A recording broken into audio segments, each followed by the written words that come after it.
두 번째 부분은 7장부터 16장까지잖아요. 이때부터는 성격이 조금 다릅니다. 물론 후반부에도 고린도 교회에 나타난 문제들을 사도 바울이 또 지적하기도 하고 책망하고도 있지만 주로 신앙생활에 필요한 질문들을 고린도 교회가 가지고 왔고 그에 대해서 사도 바울이 하나하나 짚어가면서 답을 주는 내용으로 기록되어 있습니다. 그래서 7장에는 어떤 문제가 기록되어 있냐면 결혼과 이혼에 대해서 자세히 기록이 되어 있습니다. 결혼과 이혼은 우리 시대에도 많은 사람들이 다 하고 있는 거잖아요. 구원받은 성도들도 마찬가지입니다. 이 고린도 교회 성도들 중에서는요, 금욕주의를 실현하기 위해서는 결혼해서는 안 된다라고 주장하는 사람들이 있었습니다. 바로 그런 주장에 대해서 사도 바울은 어떻게 답을 주고 있냐면, 자, 여기 한번 보겠습니다. 고린도전서 7장 1절로 2절인데요. 너희의 쓴 말에 대하여는 남자가 여자를 가까이 하지 아니함이 좋으나 음행의 연고로 남자마다 자기 아내를 두고 여자마다 자기 남편을 두라. 그렇게 권면합니다.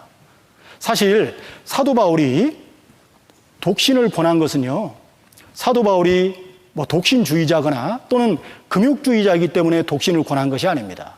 사도 바울이 독신을 권한 것은 사도 바울 자신의 복음을 위한 열정, 그것을 전제로 해서 남긴 말이에요.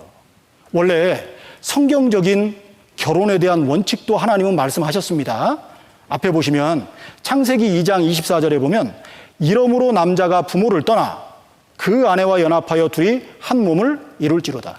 연합이라는 단어가 처음 등장하는 성경입니다. 아담과 하와가 결혼을 했잖아요. 부부의 연을 맺었습니다. 그와 같이 남자가 부모를 떠나 그 아내와 연합하여 한 몸을 이루는 것이 성경적인 결혼의 원칙이에요. 특히 이 7장 말씀에서는 우리 시대 교회의 모습 안에서 나타나는 여러 가지 문제에 적용할 내용들이 아주 많이 담겨 있습니다. 그 중에 결혼이 담겨 있으면 무엇도 담겨 있을까요?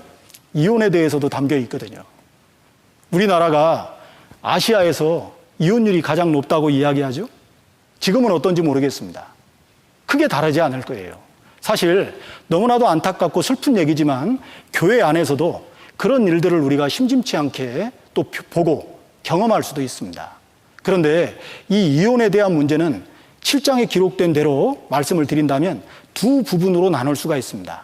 그건 먼저 성도끼리 결혼한 경우, 그리고 두 번째는 불신자와 결혼한 경우로 나눌 수가 있어요.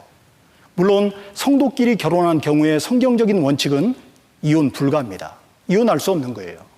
하나님이 짝지어준 것을 사람이 나눌 수 없다라고 성경은 말씀하고 있습니다. 그런데 불신자와 결혼한 경우는 조금 다릅니다. 이것도 두 부분으로 나눌 수 있는데요.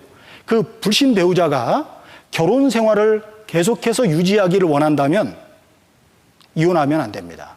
그게 7장에 나타난 이혼의 성경적인 원칙이에요. 그런데 만약 불신 배우자가 이혼을 원한다면, 결혼 생활을 원하지 않는다면 결혼했다라고 하는 것 때문에 굳이 구속받을 필요가 없다라고 말하거든요. 그것이 7장에 기록된 결혼과 이혼에 대한 원칙입니다. 그리고 이 고린도전서 7장을 통해서 우리가 또 하나 살펴봐야 될 부분은 뭐냐면 바로 성경의 영감으로 기록된 부분에 대해서입니다. 우리가 알고 있는 것처럼 이 모든 성경은 하나님의 감동으로 기록된 책이고 성령의 감동하심을 입은 사람들이 하나님께 받아서 기록한 책이잖아요. 그런데 7장을 읽다가 보면 정말로 이게 하나님의 영감으로 기록된 것일까? 의문을 품을 수 있는 구절이 몇 구절이 있습니다. 7장 6절을 한번 보겠습니다. 이 질문도 실제적으로 받아본 경험이 있어서 말씀을 드립니다. 7장 6절입니다. 그러나 내가 이 말을 함은 권도요 명령은 아니라.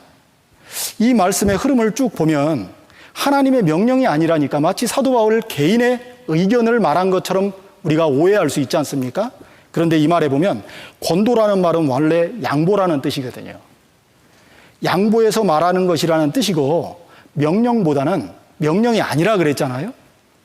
하나님의 거룩한 제안으로 우리가 받아들이고 이 말씀 또한 성령의 감동하심으로 기록된 것이라고 우리가 받아들여야 돼요. 그리고 그 밑에 보면 12절에도 보면 그 남은 사람들에게 내가 말하노니 이는 주의 명령이 아니라 그랬잖아요.